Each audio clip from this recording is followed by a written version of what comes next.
Hello everyone, my name is Roya, and today I'm coming to you with the books that I read in the first half of June. I'm happy to announce that all of except one of these books is queer, so happy Pride Month. I'm really glad that I was actually able to squeeze in that many queer books. So the only one that is not is the first one I'm going to talk about, and that is Blood Song by Anthony Ryan.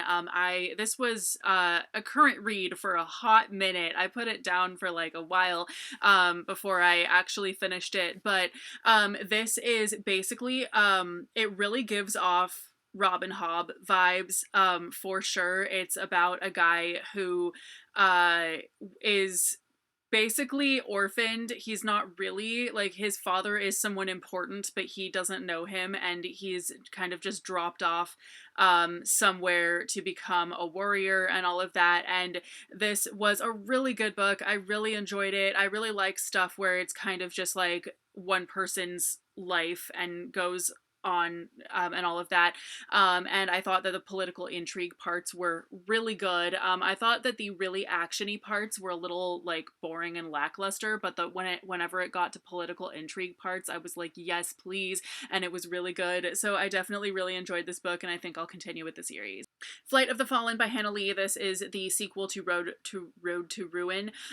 This is about a woman who is a courier who basically takes letters across a vast wasteland. Essentially, it's kind of a Mad Max-esque setting, except with magic and stuff. And so she has been delivering letters back and forth to this prince and princess of two different places who are in love, and she's been they haven't seen each other for many years, and she's been delivering letters back and forth to them, and she's in love with both of them, and they're both in love with her as well. And I can't really go into what the second book is about without totally spoiling the first one, but suffice it to say that this picks up pretty soon after the events of the first one, which are very, like, kind of everything's resolved, but in this really kind of sad melancholy type of way. And so I didn't really know when I read the first one that there was going to be a sequel. I thought for sure that it was going to be, that was the end, and that made me a little sad. And so I was really glad to see that there was a sequel. And this one doesn't really go straight into the conflict the way that the first one did. It definitely took a little while to pick up, but the second half of the book was really good from there. But yeah, so this is definitely a series worth reading, and I really like that it has a poly romance. To Shape a Dragon's Breath by Monochrome Black Goose. This is definitely one of my favorite books of the year so far. I gave this 5 stars. This is about an indigenous girl who is chosen by a dragon and therefore has to go to the Dragoneers school that teaches them how to do things, how to work together with their dragons to do things. And basically she's almost the only indigenous person there, and certainly the only indigenous person who wasn't like raised by a colonizer family, basically. And so the way that people assume that her culture has the same things just the same way and stuff, or they're surprised that she can read, and they're like, wow, you're so civilized, and she's like, yeah, because we have a society too, we're not just like random, we still learn all the same things, just not in the same way, we just don't have formal schools and blah blah blah. And there are people who just hate that there are 2 students who are indigenous who have dragons and are basically just committing all kinds of hate crimes, and it's just like horrible, very similar to actual, like, what historically happened. There were things like the Great Dying, etc., etc. So it's very, very much like native people versus colonizers, but with dragons, but it is very fantasy as well, and the points that it made were so on point. And this book was just, I think it's really important for a lot of people to read, and I just really enjoyed it as well.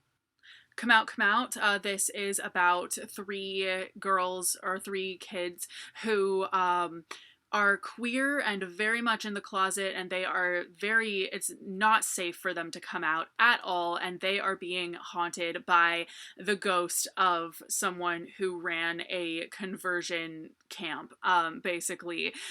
So it is absolutely insane. This book was so gripping, and it really shed a lot of light on how many people, like how it is for people who can't come out and who, for whom that would be really unsafe. And I just thought that was really important because, I mean, as someone relatively privileged in that regard, like I never felt unsafe in particular at all to come out for any of my coming outs, anything like that. But there definitely are people all over the world who really cannot come out and probably feel really horrible about that and wish they could come out and all of that. And this book was just so gripping the whole way through. I was listening to it on audio, and then I had to switch the ebook because it was just way too good to just put down when I wasn't listening to an audiobook. I had to just pick up from there and like read the rest really fast, and it was just so good.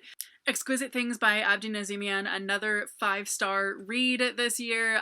So this comes out in September. It comes out on September 23rd, so keep an eye out for it. Abdi is one of my favorite authors ever because every book, you know, he just does not miss. So this book was a 5-star read.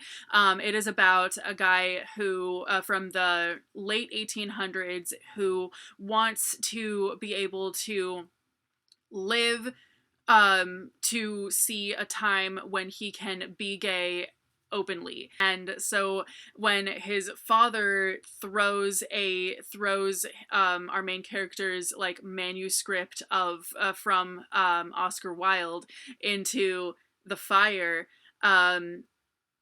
somehow that grants his wish, and so he saves the last few pages, but he has been granted immortality.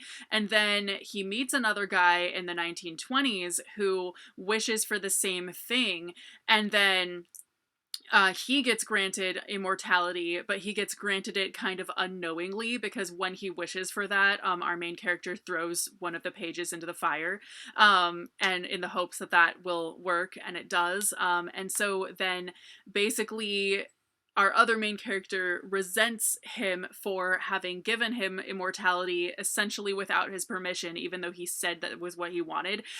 So they go several years, like 60 years, without seeing each other, and then they see each other again. They get back together. They have a found family of queer folks, and they all are just like together in this happy family. Things are going great, but like horrible things still happen and all of that. And the moral of the story is essentially that we're supposed to do what we can with the life that we're given, and immortality sucks, basically. And it was really good. Basically, immortality is definitely something that I have thought of many times. The first book that I ever actually wrote to completion was about someone who achieved immortality and like hated it. And so that's definitely something that I still think about all the time, because it would be really great to live to see other times where people are safe and things are better and all of that. But this is your life. You gotta, you know, live your life. You can't just like wish for something else. You have to keep living your life and doing what you can, and that's kind of the beauty of it in a sense. And so I thought that this book was really good. The characters were great, the writing was great. There were certain quotes in this book that where I had to like put the book down and think, wow. Also, like others of his books as well, I felt like the book was not over when it was over. I felt like there was more to these characters because the characters and the story are complex enough that clearly what we get on page is not their whole story. Like, their story does not end when we are done reading it, you know? So that was something that I strongly felt with this book as well. Finally, Bluebird. This is basically about a lesbian gunslinger in space. There are a lot of really weird things about this book, and I was not really sure how I felt about it.